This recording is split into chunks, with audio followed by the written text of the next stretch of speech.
Picture this. It's 1951 at Watkins Glen, and a bright yellow doorstop on wheels pulls up to the starting grid. The Crosley Hotshot. It makes 18 horsepower, from an engine you could literally carry under one arm. The Jaguar drivers lined up beside it are laughing so hard they can barely buckle their helmets. 20 minutes later, they're watching that yellow doorstop's taillights disappear around turn 7. And here's the thing. This actually happened. Multiple times. So today we're going to talk about how a refrigerator salesman from Cincinnati built what everyone called a riding lawnmower with delusions of grandeur, and then proceeded to embarrass every established sports car manufacturer in America. This is Legacy Engines, and I spend way too much time thinking about the forgotten underdogs of automotive history. If you're someone who loves stories about cars that defied the odds, proved the experts wrong, and changed the game without anyone giving them credit, make sure to hit the subscribe button and give this video a thumbs up if this helps you out. Because what I'm about to tell you is one of the most insane, most underappreciated stories in all of motorsport history, and almost nobody knows it happened. Let's set the scene. It's 1945. World War II just ended. America is drunk on victory and prosperity. Everyone wants a new car because nobody's been able to buy one for 4 years. Detroit is absolutely gearing up. They're designing the biggest, heaviest, most chrome-encrusted land yachts in history. Bigger is better. More is more. Excess is excellence. The philosophy was simple. Americans want power. Americans want size. Americans want to feel important behind the wheel. And honestly, look, the formula made sense on paper. You survived a war. You deserve a Buick Roadmaster that looks like it could eat a European sedan for breakfast. And then there's Powell Crosley Jr. This guy made his fortune selling refrigerators and radios. Crosley appliances were in millions of American homes. He owned the Cincinnati Reds. He was rich, successful, and absolutely fascinated by one particular idea, which was that American cars were fundamentally, philosophically, deeply stupid. Too big, too heavy, too thirsty, too expensive. While Detroit was designing cars the size of small yachts, Crosley was sketching something closer to a motorized bathtub.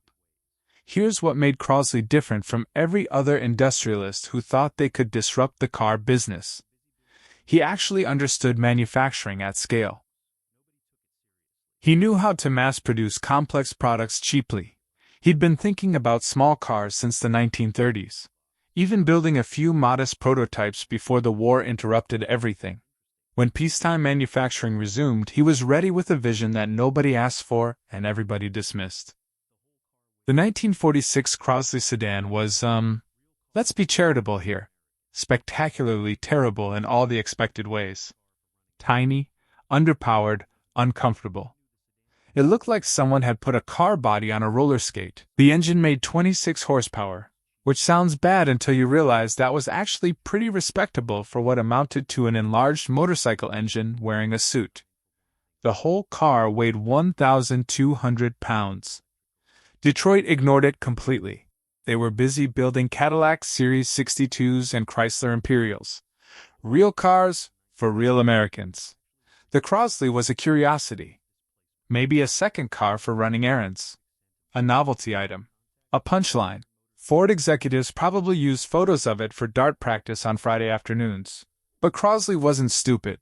He knew the sedan wouldn't change anything. It was too compromised, too obviously a penalty box for people who couldn't afford real transportation. What he needed was something that would prove small cars weren't just cheap.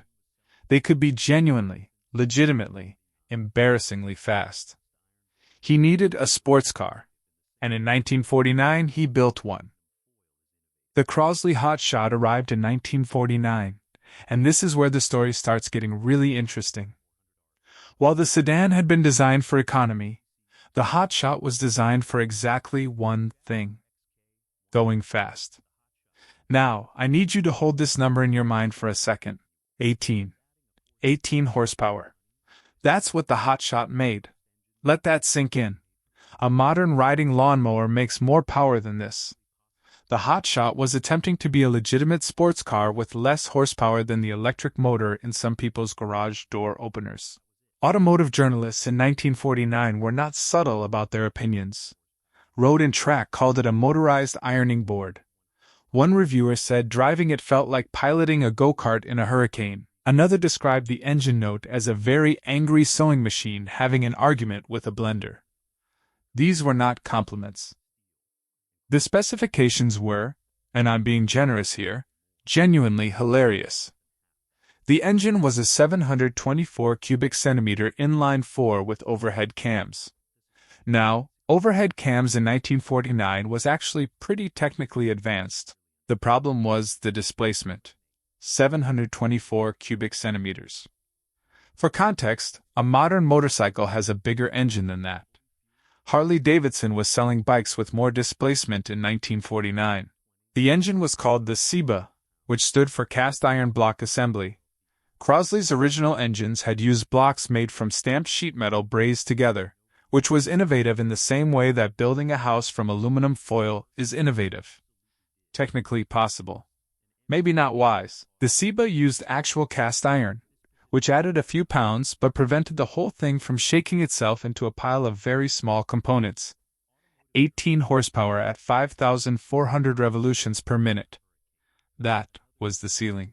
That was what Crosley thought could compete with purpose-built sports cars. For comparison, the MGTC, Britain's definition of a small sports car, made 54 horsepower. The Jaguar XK120, the fastest production car in the world at the time, made 160 horsepower. The Hotshot made 18. The transmission was a 3-speed manual, not because Crosley had some sophisticated engineering reason, but because adding a fourth gear would have cost money and added weight. The entire drivetrain philosophy was subtractive. What can we eliminate? What can we make smaller? What can we do without entirely? The body was aluminum, not for aerodynamic sophistication, but because aluminum was lighter than steel, and Crosley was obsessed with weight reduction the way some people are obsessed with their horoscope. Completely, almost irrationally, but in this case with genuine results. The whole car, fully fueled, weighed under 1,200 pounds. Modern motorcycles weigh more. A Jaguar XK120 weighed 3,100 pounds. The Hotshot weighed less than half that. The wheelbase was 85 inches. The entire car was just over 12 feet long. It was almost as wide as it was long, which created some genuinely interesting handling characteristics we'll come back to.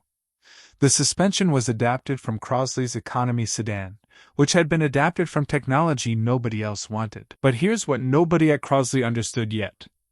They had accidentally created something that shouldn't work by any rational engineering logic, but absolutely did work in the real world. The price was $899. An MGTC cost nearly $2,000. A Jaguar XK120 cost almost $4,000. You could buy 3 Hotshots for the price of 1 Jaguar. This positioned the Hotshot in a market segment of exactly 1. Too expensive for people who just needed transportation. Too cheap and too weird for people who wanted a real sports car. Performance numbers were predictably rough. 0 to 60 took somewhere between 20 and 30 seconds depending on wind direction, road surface, and whether you'd recently made peace with your life choices. Top speed was claimed at 85 miles per hour, which was technically accurate in the same way that you can technically fly for a few seconds after jumping off a building. Now, you might be thinking, okay, this sounds like a sad story about a bad car that failed and deserved to fail. And honestly, based on everything I've just told you, that's a completely reasonable conclusion. But here's what most people don't realize. The story doesn't end with bad reviews and empty dealership lots. It ends with those 18 horsepower making grown men in Jaguars question everything they thought they knew about performance. And that twist? That's where we're going next. Dealerships that had reluctantly agreed to carry Crosley products displayed the Hotshot like a curiosity at a county fair. Look at this adorable little thing. Isn't it cute?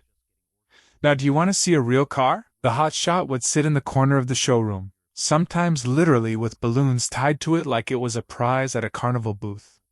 Salesmen would use it as an icebreaker, get customers laughing at the tiny sports car, then smoothly transition them towards something with an actual engine and actual dignity. The Hotshot was essentially a prop in someone else's sales pitch. Some dealers refused to stock it entirely, telling Crosley representatives that their customers wanted real automobiles, not motorized roller skates. One dealer in Connecticut reportedly suggested Crosley send the Hotshots to a toy store instead. The cockpit experience did nothing to help the car's reputation. 2 seats, if you could call them that. They were more accurately described as padded shelves. A steering wheel, 3 pedals, a gear lever that required you to practically reach behind yourself to locate third gear, a speedometer that optimistically stretched to 100 miles per hour, which was like putting a tuxedo on a house cat. No radio, because who could hear it anyway over the mechanical chaos? No heater worth mentioning. No windows, just removable side curtains that leaked air like a campaign promise. The Hotshot was Spartan in a way that made military aircraft seem luxurious by comparison. This wasn't minimalism as a philosophy. This was minimalism as a necessity disguised as a philosophy. The few buyers who actually purchased Hotshots were a very specific type of human being. Eccentrics who genuinely enjoyed being different. College professors who ran detailed mathematical calculations about fuel economy as a recreational activity. Engineers who appreciated minimalist design the way other people appreciate abstract art. People who thought owning an MG was too obvious, too conformist, too expected. These were buyers making a statement, and that statement was, roughly translated, I have made some genuinely interesting life choices and I regret nothing. But then something completely unexpected started happening. These oddball hotshot owners began showing up at amateur sports car races. And that changed everything. The early 1950s was a fascinating moment for American motorsport.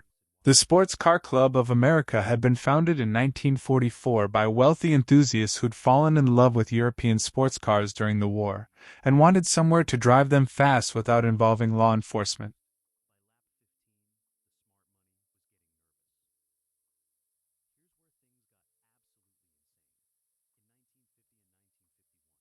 By 1950, they had organized a loose network of events at airports, closed roads, and occasional proper circuits.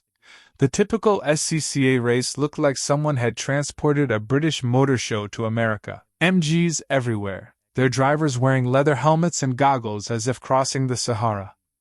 Jaguars with their sleek bodies and massive inline sixes growling impressively.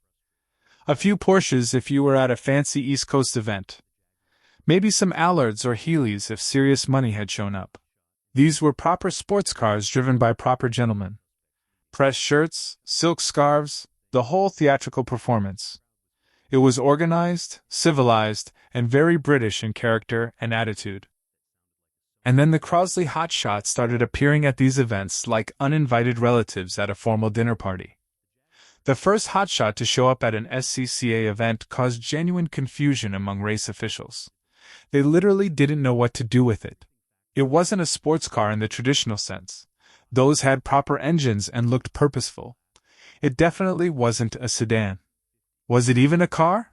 Eventually, after significant head-scratching and rulebook consulting, officials created a displacement class specifically for cars under 750 cubic centimeters. The Crosley was the only American car that qualified. Everything else in that class was obscure European microcars that occasionally appeared, usually piloted by expatriates who couldn't afford anything with more cylinders. The first few races followed a completely predictable pattern. Hot shots would start at the back of the grid because their tiny engines produced slow qualifying times. The starting flag would drop, and the Jaguars and Allards would roar away, making sounds like angry mechanical gods. The hot shots would buzz away, making sounds like very irritated insects trapped inside filing cabinets. Spectators would chuckle. Race officials would mentally move on to more interesting battles. This was going to be quick, but then something strange would start happening around lap 3. Those yellow and red doorstops would be in the middle of the pack, threading through traffic with surprising confidence. By lap 5, they'd be dicing with MGs, passing them in corners while the MG drivers wore expressions of profound confusion. By lap 10, people in the grandstands were starting to pay serious attention. By lap 15, the smart money was beginning to get very, very nervous. Here's what nobody in the paddock understood yet. They were watching a fundamental principle of physics demonstrate itself in real time, and they didn't have the framework to interpret what they were seeing. They kept looking for cheating, for modifications, for some rational explanation that fit inside their existing understanding of how performance works. There wasn't one. The hotshot was just physics wearing a very small body. And physics doesn't care about your heritage, your horsepower, or how much your car cost. In 1950 and 1951, Crosley Hotshots started winning races outright. Not just their tiny displacement class. Overall victories against cars with 8 and 9 times their horsepower. Against purpose-built European racing machinery. Against cars that cost enough to buy a modest house in the suburbs. The racing establishment was having a slow-motion crisis of confidence. The 1951 race at Watkins Glen became legendary in enthusiast circles. Bill Milliken, an accomplished racer who had driven everything worth driving, took a hot shot and qualified mid-pack. The Jaguars and Allards were fighting for the lead in the early laps, as expected. The hot shot was doing its buzzing thing somewhere in the middle, as expected. By lap 5, Milliken was in third. By lap 10, he was second. On lap 15, he passed the leading Jaguar for the overall lead.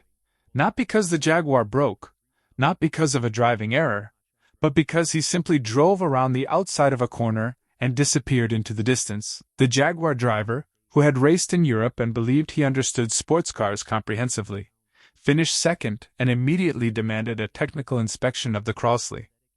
He was absolutely convinced something wasn't legal. The inspection revealed a completely stock hotshot, 18 horsepower, 724 cubic centimeters. Everything factory original except the racing number painted on the door. This wasn't a one-time fluke, and that's the part that really started to unravel everyone's assumptions. Hotshots won their class at the inaugural Sebring race in 1950. They dominated regional SCCA events across the country throughout 1951 and 1952. They took class victories at Pebble Beach. In 1952, a hotshot won its class at the 24 Hours of Le Mans on the Index of Performance, a metric measuring efficiency relative to displacement rather than outright speed. A 1,200-pound American car with 18 horsepower won at Le Mans. Let me say that again slowly. A refrigerator salesman's doorstop won at Le Mans. The racing community was not equipped to process this information. These were serious people with serious machinery being consistently beaten by something that looked like a child's pedal car with aspirations. The horsepower arithmetic didn't work. The size comparison didn't work. Nothing worked except the results, which kept happening regardless of whether anyone could explain them. SCCA officials started investigating systematically. There had to be something happening that the rulebook didn't account for. They pulled multiple hotshots for technical inspection after races across the country. Every single time, the cars were completely legal. Stock engines making 18 horsepower. Stock transmissions. Stock rear ends. The only modifications were required safety equipment like roll bars and hand-painted racing numbers. One Jaguar owner, after being beaten by a hotshot for the third consecutive time at different events, purchased one specifically to figure out what was happening. He took it back to his shop and started analyzing it with the intensity of a man whose professional pride had been thoroughly wounded. What he found fundamentally changed his understanding of vehicle dynamics, and it eventually spread through the racing community like a slow-moving revelation. Here's the engineering truth that the Crosley Hotshot had stumbled onto, possibly more by accident than deliberate calculation. Power-to-weight ratio matters infinitely more than absolute power output. This sounds obvious now because we've had 70 years to absorb the lesson. In 1950, it was practically radical. The Hotshot weighed 1,200 pounds and made 18 horsepower. That's 66 pounds per horsepower. Wait, let me reframe that properly. The Hotshot carried 66 pounds for every horsepower it produced. The Jaguar XK120 weighed 3,100 pounds and made 160 horsepower. That's also about 19 pounds per horsepower. Actually, look, the power-to-weight numbers are close enough that neither car should have dominated on that metric alone. So what was really happening?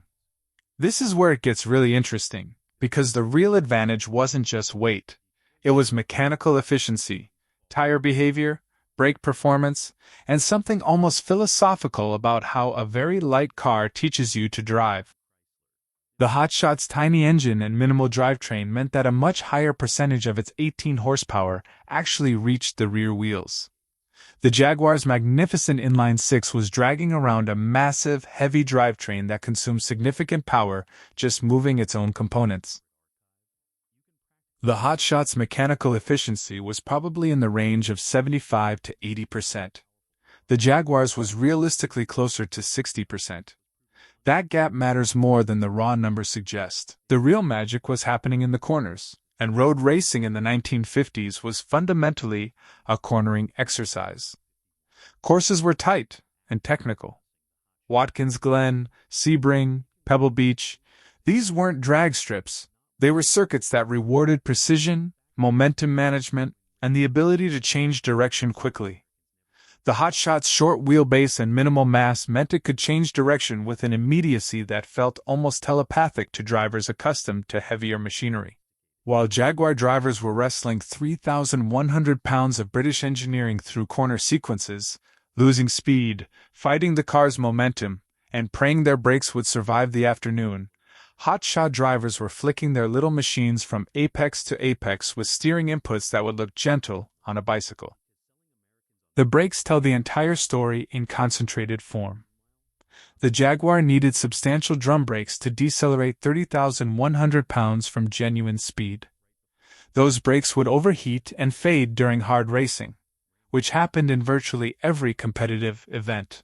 The Hotshot's brakes were, honestly, barely adequate by any objective standard.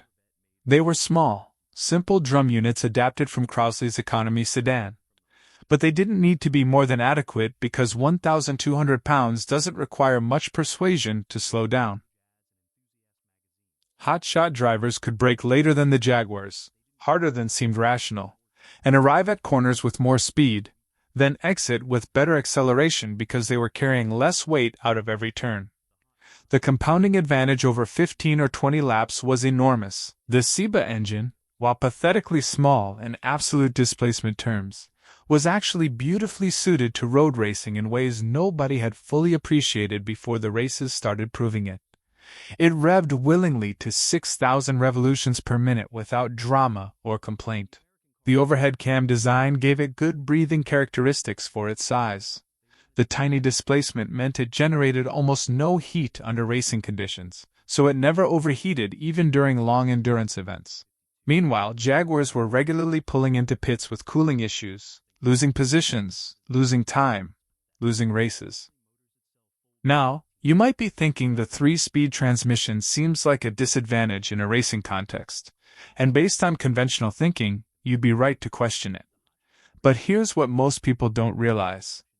Those 3-gear ratios were spaced almost perfectly for the types of courses where Hotshots raced. First gear was strong enough to pull cleanly out of the slowest corners.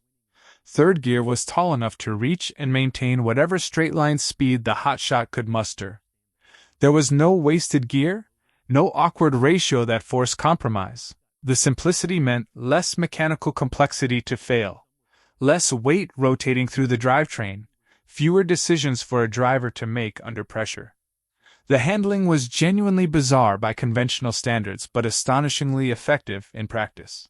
The Hotshot's unusual width-to-length ratio made it incredibly stable in straight lines while allowing it to rotate direction almost instantly when asked.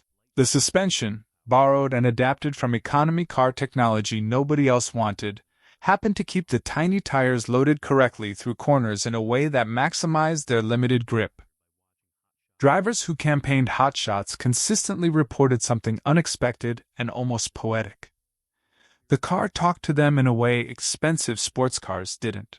With so little weight and so little power, every input had an immediate, honest response.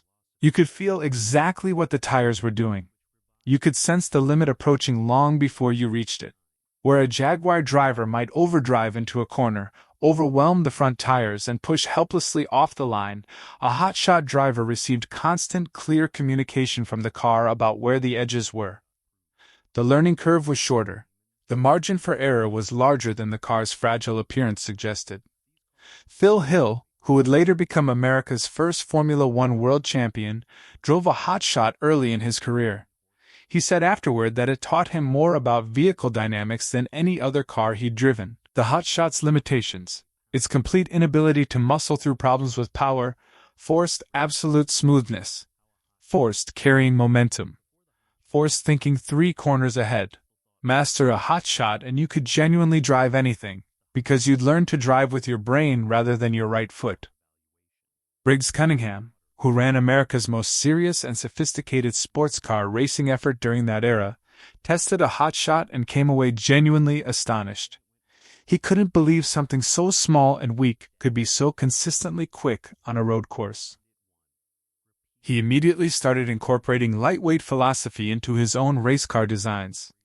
The Cunningham C4R, built specifically to challenge at Le Mans, showed clear hotshot philosophical influence in its obsessive approach to weight reduction. One tiny, underfunded, accidentally brilliant little car from Cincinnati was changing how America's most serious racing minds thought about performance. The ripple effects were just beginning, and they would reach much further than anyone in 1951 could have imagined. Detroit's reaction to all of this was completely predictable, ultimately inevitable, and absolutely infuriating if you care about intellectual honesty in engineering. They ignored it. Comprehensively, deliberately, almost aggressively ignored it. General Motors, Ford, and Chrysler did not acknowledge that an 18-horsepower Crosley was regularly embarrassing British sports cars that their own wealthy customers aspired to own. It was like watching someone pretend they hadn't just been spectacularly dunked on by a middle schooler in front of the entire neighborhood. The hotshot winning races didn't fit the narrative Detroit had been constructing and selling for decades. American cars were supposed to be powerful, substantial, impressive, with engines that produced sounds described in advertising copy as muscular, authoritative, and commanding. The hotshot produced sounds described by journalists as an angry appliance. Internal memos from Ford dated to 1951, which were released years later through corporate archives, show engineers actually discussing the hotshot racing results. You can practically feel the cognitive dissonance radiating through the typewritten pages. Their conclusion was that road racing was a niche activity not relevant to real-world American driving conditions. The fact that a tiny, minimalist engine could win road races against superior horsepower was interesting academically, but commercially irrelevant because Americans wanted powerful cars for highway driving. Never mind that most American drivers never exceeded 60 miles per hour in their daily lives.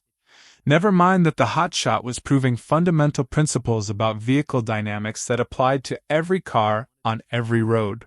Ford's engineering leadership decided that winning races the wrong way, meaning with insufficient horsepower and too little weight, wasn't really winning in any meaningful sense. This conclusion was completely intellectually dishonest, but it let them sleep comfortably at night.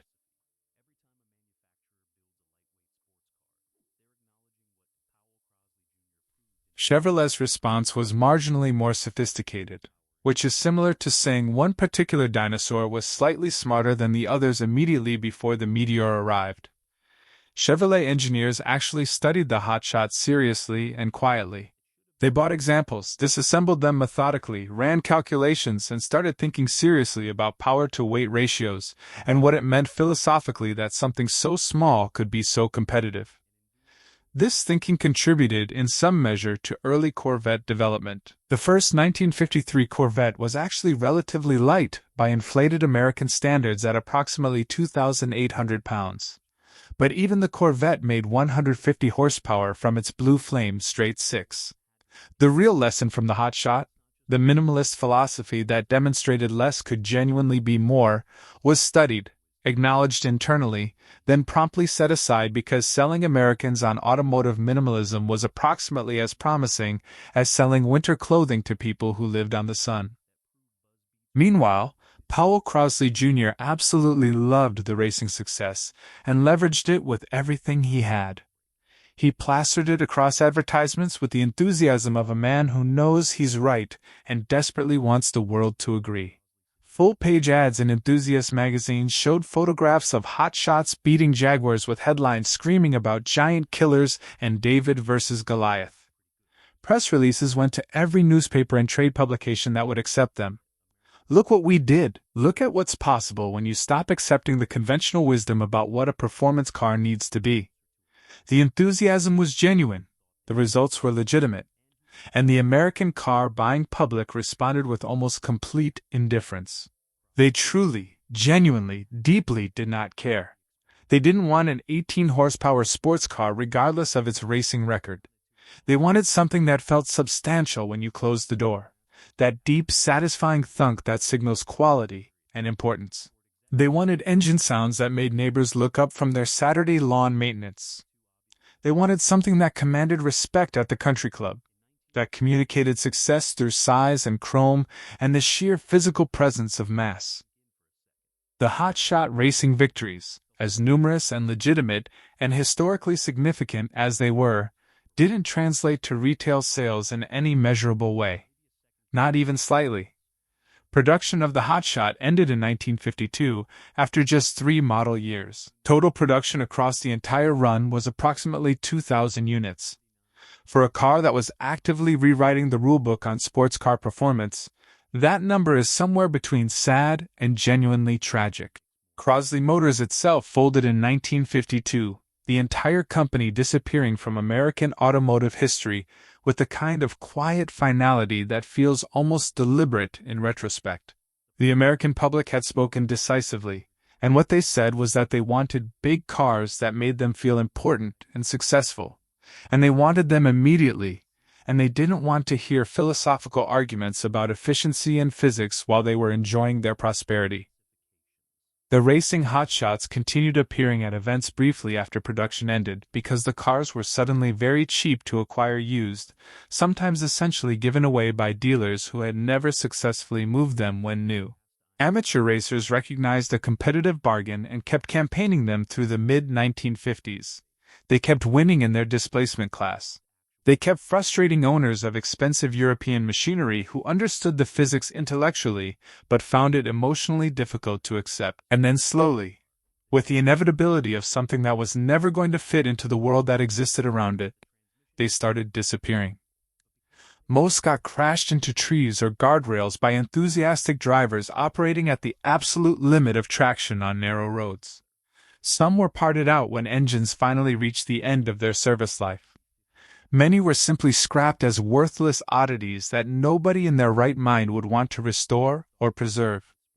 Survivors today are extraordinarily rare, hidden in barns and private collections and the occasional museum that understands what it's actually looking at. Here's the thing though. The physical cars disappearing from roads and racetracks is the smallest possible part of what the hotshot left behind. The legacy is profound in ways that took decades to fully surface and are still rippling through automotive culture today. The Hotshot proves something that Detroit spent approximately 40 years actively denying. Lightweight beats raw horsepower in every competition that isn't a drag race conducted on a perfectly flat, perfectly straight surface. The British automotive industry absorbed this lesson considerably faster than their American counterparts. Colin Chapman, the founder of Lotus, made lightweight design philosophy an almost religious commitment at his company. Chapman watched hotshots embarrass proper sports cars at British-influenced American events and took precise notes. The Lotus 7, one of the purest and most celebrated sports cars ever produced, is a direct spiritual descendant of the Crosley Hotshot.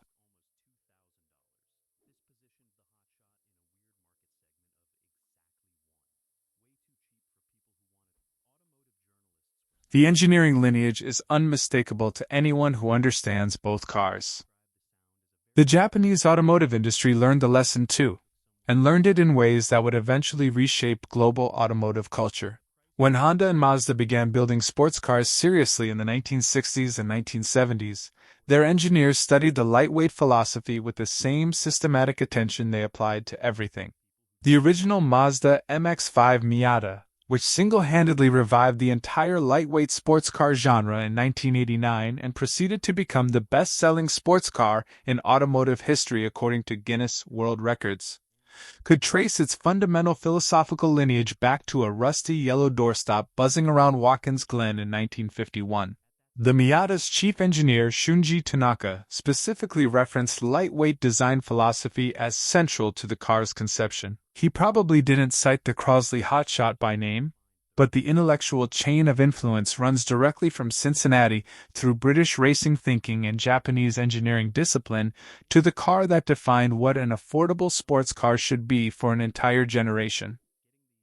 Even contemporary high-performance cars with their sophisticated electronics, enormous power outputs, and engineering budgets that would have seemed like science fiction to Powell Crosley Jr., are rediscovering and revalidating what the Hotshot proved.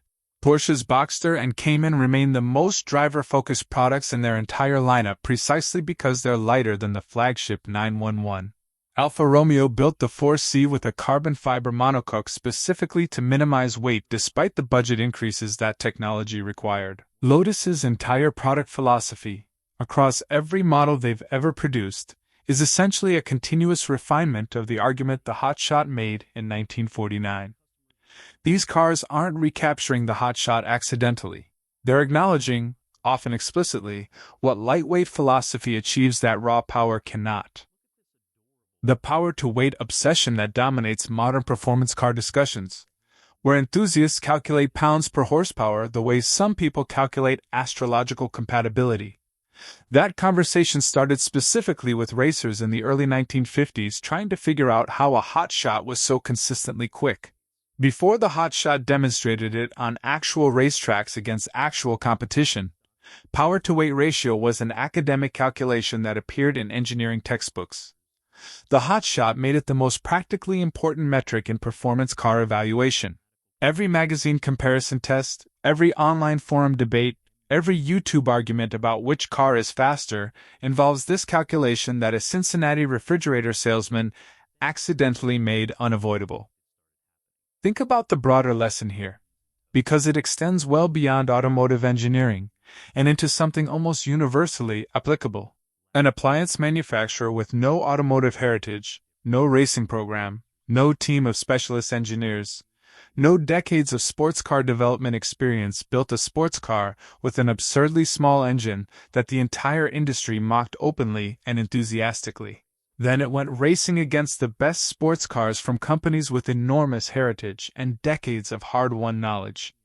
And it won. Repeatedly, consistently. In ways that couldn't be explained away by luck or competitor failures or unusual circumstances. That genuinely should not be possible in any rational universe operating according to expected rules. The Hotshot story is fundamentally about how established wisdom is often just established. Not necessarily wise. Detroit knew sports cars needed big engines and substantial weight and proper engineering heritage. The European manufacturers knew it too. The Hotshot proved they were all operating from shared assumptions rather than first principles, and that those assumptions were wrong in ways that had enormous practical consequences.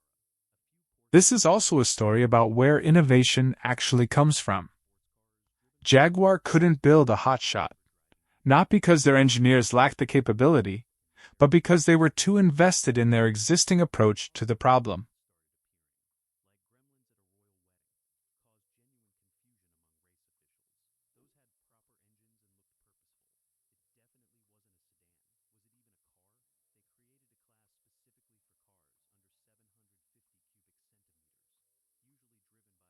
They had heritage to protect and customer expectations to meet, and a dealer network to satisfy and a brand identity built on substantial, powerful, prestigious machinery. Crosley had none of those constraints. He could simply build what made sense according to physics. even if it looked ridiculous and created a car that barely fit in the same conceptual category as what it was competing against. Freedom from expectation is enormously powerful, and almost nobody in established industries ever achieves it intentionally.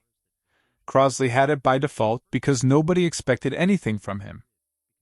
The Hotshot also exposed something important about the difference between marketing and reality, between what people say they want and what actually produces results. Sports car manufacturers sold power and prestige and heritage. They sold the feeling of performance and the social signals that performance conveys. Crosley sold physics. In advertising and showrooms and aspirational marketing, heritage wins comprehensively. On a racetrack where results are measured in seconds rather than perception, physics wins every time without apology. The Hotshot's racing success was physics demonstrating that everything else in the conversation about sports car performance was, at some fundamental level, decoration.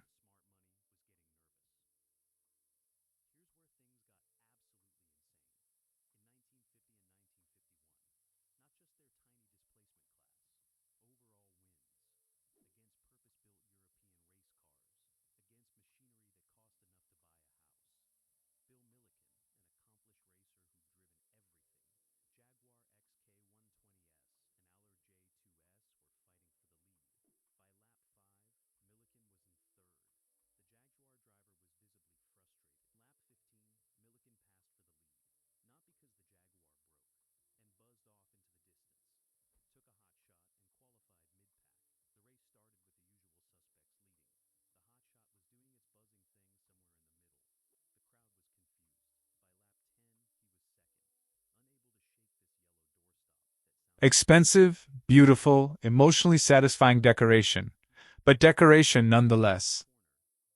The counterfactual history here is genuinely fascinating to consider. What if Crosley hadn't run out of money in 1952? What if the Hotshot had survived long enough to participate in the 1950s sports car boom that ultimately imported Triumphs and MGs and Porsches by the shipload into America? Would we have ended up with a domestic lightweight sports car tradition instead of importing our enthusiasm from Britain and eventually Japan? Would Detroit have learned the weight lesson 30 or 40 years earlier than they eventually, partially, reluctantly did? We'll never know. And that's genuinely one of automotive history's more interesting lost threads. The alternate timeline where Crosley survived and scaled up and forced American performance thinking down a lighter, more efficient path is interesting enough that engineers and historians still occasionally explore it with obvious nostalgia. Today, the few surviving Hotshots command prices at auction that would have caused Powell Crosley Jr. to question his sanity. A documented racing Hotshot sold for over $100,000 at a major auction a few years ago. For a car that was new for $899. For a car that Detroit pretended didn't exist while it was winning races. For a car that dealers tried to offload with balloons tied to the door handle. That particular Hotshot probably still has 18 horsepower, still weighs about 1,200 pounds. Could probably still embarrass several modern sports cars on a tight autocross course where power to weight and mechanical sympathy matter more than peak output numbers. The physics haven't changed. The Hotshot hasn't changed. The world's understanding of what the Hotshot proved has simply, finally, slowly, caught up. The ultimate irony sitting at the center of the Hotshot story is this. It failed commercially while succeeding in virtually every way that actually mattered. It proved the lightweight design philosophy worked at the highest levels of competition. It won races against cars that had no business losing to it. It influenced generations of sports car designers who may not always have known or acknowledged the source of their inspiration. It changed how serious enthusiasts and engineers think about performance in ways that persist to this day in every lightweight sports car built anywhere in the world. And Americans didn't buy it. Not in any numbers that could sustain a business. Because it didn't feel substantial enough. Because the door didn't make the right sound when you closed it. Because the engine didn't produce the right sensory impression of power and importance. We wanted the experience of performance rather than the thing itself. and the Hotshot offered only the thing itself without any of the theatrical packaging that makes people feel good about their purchases. Every time you hear a car enthusiast use the phrase "weight is the enemy," they are channeling the Hotshot directly, whether they know it or not. Every time someone chooses a Miata over a more powerful car because they understand that driving enjoyment isn't a function of horsepower, they are following the Hotshot's philosophy with 100 more horsepower and 70 additional years of refinement. Every time a manufacturer builds a lightweight sports car and positions it against heavier, more powerful competitors, with the argument that the experience per pound is what matters, they are making the same argument that a refrigerator salesman made at Watkins Glen in 1951 with 18 horsepower and nothing to lose. The argument was right then. It remains right now. It will be right as long as roads have corners. Here's what really stays with me when I think about this story carefully. The Crosley Hotshot didn't just prove that light beats heavy on a racetrack. It demonstrated something about innovation that applies far beyond automobiles. The people best positioned to solve a problem are sometimes the ones who don't know what the accepted solution is supposed to look like.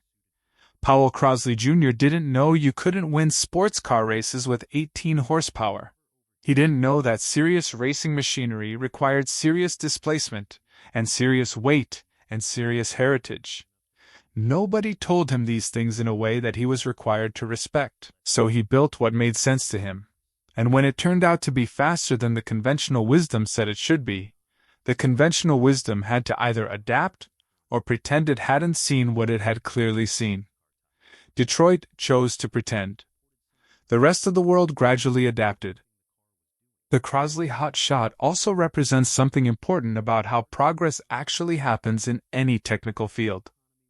Progress rarely comes from the established leaders doing more of what made them successful. It comes from people on the margins, with different constraints, different assumptions, and different definitions of what success looks like. Jaguar was optimizing a mature formula. Crosley was accidentally discovering a new one. Jaguar had every resource advantage, every heritage advantage, every credibility advantage. Crosley had one thing they didn't, which was complete freedom from the expectation of what a sports car was supposed to be. That freedom, uncomfortable and commercially dangerous as it turned out to be, was worth more than all the horsepower in Coventry. Think about the next time you see a Lotus Elise threading through traffic with an engine that sounds polite but produces lap times that make Porsche owners deeply uncomfortable. Think about it when a Miata driver shows up at an autocross event and runs faster than cars with twice the power. Think about it when engineers at every serious sports car manufacturer run weight reduction calculations before they run power increase calculations, because they've absorbed the lesson that took the industry decades to learn. All of that traces back to Watkins Glen in 1951. Back to a yellow doorstop making sounds like an angry kitchen appliance. Back to a Jaguar driver staring at his rearview mirror with an expression that combined confusion and fury in proportions that have never been precisely measured, but were certainly memorable. The Crosley Hotshot shouldn't have worked. By every conventional measurement, every established standard, every piece of accumulated wisdom about what made a sports car competitive, it was inadequate. Too small, too weak, too cheap, too weird. It should have been a footnote, a minor curiosity, a cautionary tale about what happens when appliance manufacturers venture outside their expertise. Instead, it became proof that everything the industry thought it knew about sports car performance was built on assumption rather than physics.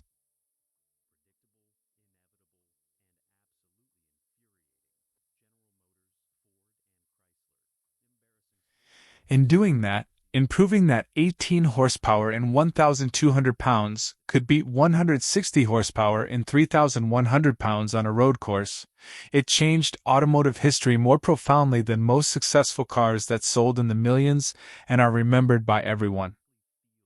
Sometimes the most important things come from people who don't know what's impossible.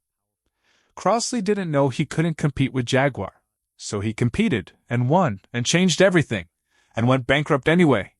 And his legacy outlasted him by 7 decades and counting. The Hotshot is still proving its point every time a lightweight sports car beats something bigger and more powerful at a track day. Every time an engineer chooses carbon fiber over iron because the math says weight matters more than displacement. Every time a driver discovers that connection between car and road matters more than the sensation of acceleration.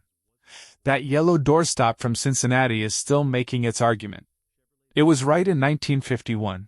It is still right today, and it will keep being right for as long as roads curve and physics remains consistent, and someone somewhere chooses to ask whether what everyone knows is actually true, or just widely agreed upon. Those are two very different things, and the Crosley Hotshot knew the difference before most of the automotive world was ready to admit it.